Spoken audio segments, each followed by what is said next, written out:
Commissioner Sean Tindell, we appreciate you joining us. We want to establish right off the bat that you've seen and heard the body cam recordings. Yes.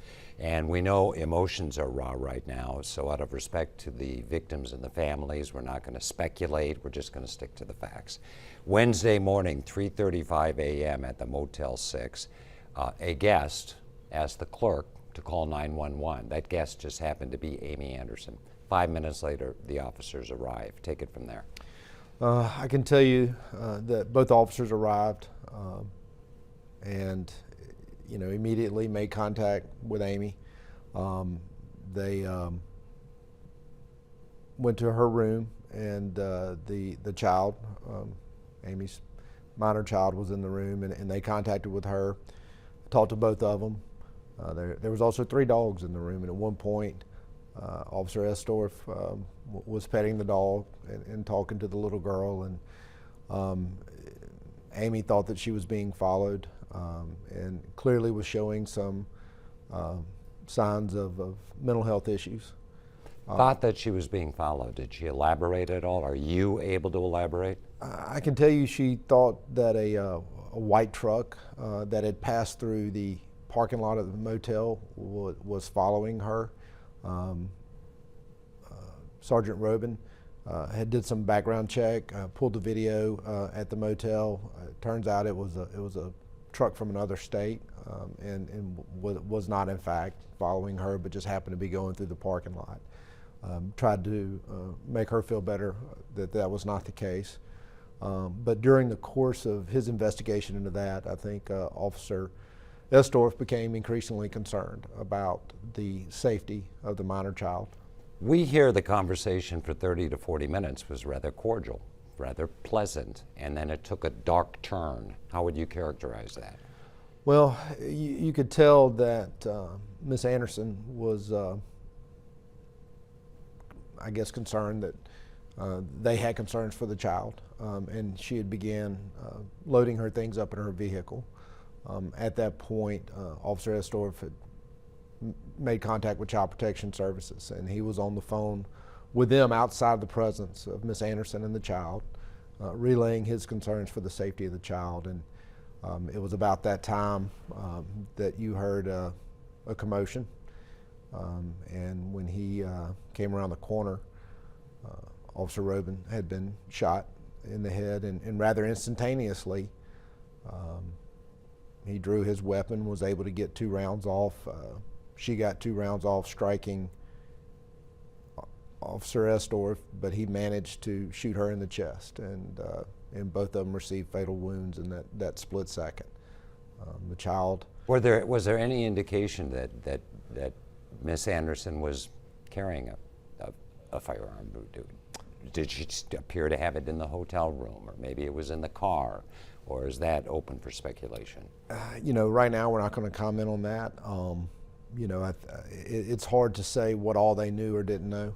Obviously, the only witness we have left to this entire event is an 8-year-old, and we're trying to be sensitive to the trauma that the child is going through.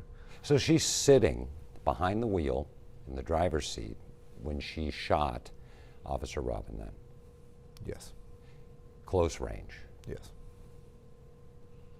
Officer Estorff hears that, reacts. Is he coming towards the car from the front, the side? Do you know? He's coming from the, he's probably about 20 or 30 yards away in the parking lot, hears the commotion, heads towards the vehicles, comes along the front of the vehicle, and that's when the shots are exchanged between himself and Miss Anderson.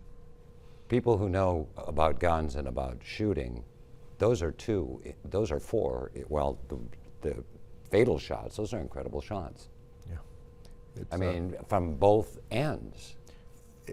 The pressure that Officer Estorff was under in that situation, to see a fellow officer down, and to react with the accuracy that he did under the stress that he was under, was truly a mark of great competency and accuracy and heroism, really, because both officers were acting to protect this child. The discussion they had was, what about the safety of this child?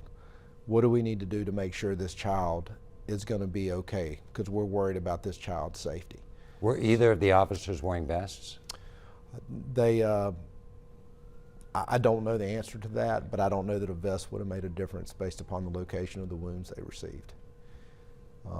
But again, both officers acted with great heroism, because there's no doubt in my mind, had they not taken the actions that they did, that child was at risk, and other people, quite frankly, their lives could have been in danger too.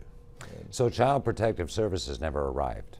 They were still waiting for CPS to arrive. Yeah, they had only been on the phone with them for a short period of time, and they were discussing what was going on at the time this all occurred. So the next thing, there's going to be an autopsy toxicology report, and then where does the investigation go? Well, NBI's continuing to do what they do, and they're following all the leads. They're trying to go back into the days leading up to this to figure out how it is that Miss Anderson got to this point.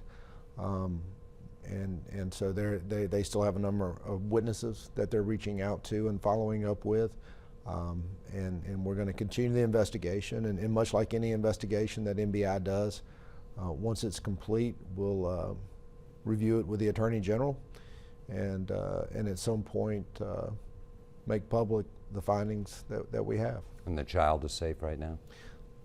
The child is safe right now. Obviously very traumatic for that child, and just a very tragic situation for all involved. Thank you, Commissioner. I know it's been a difficult last couple of days for the entire law enforcement community. NBI continuing their investigation. We appreciate you being candid with us and getting us up to speed.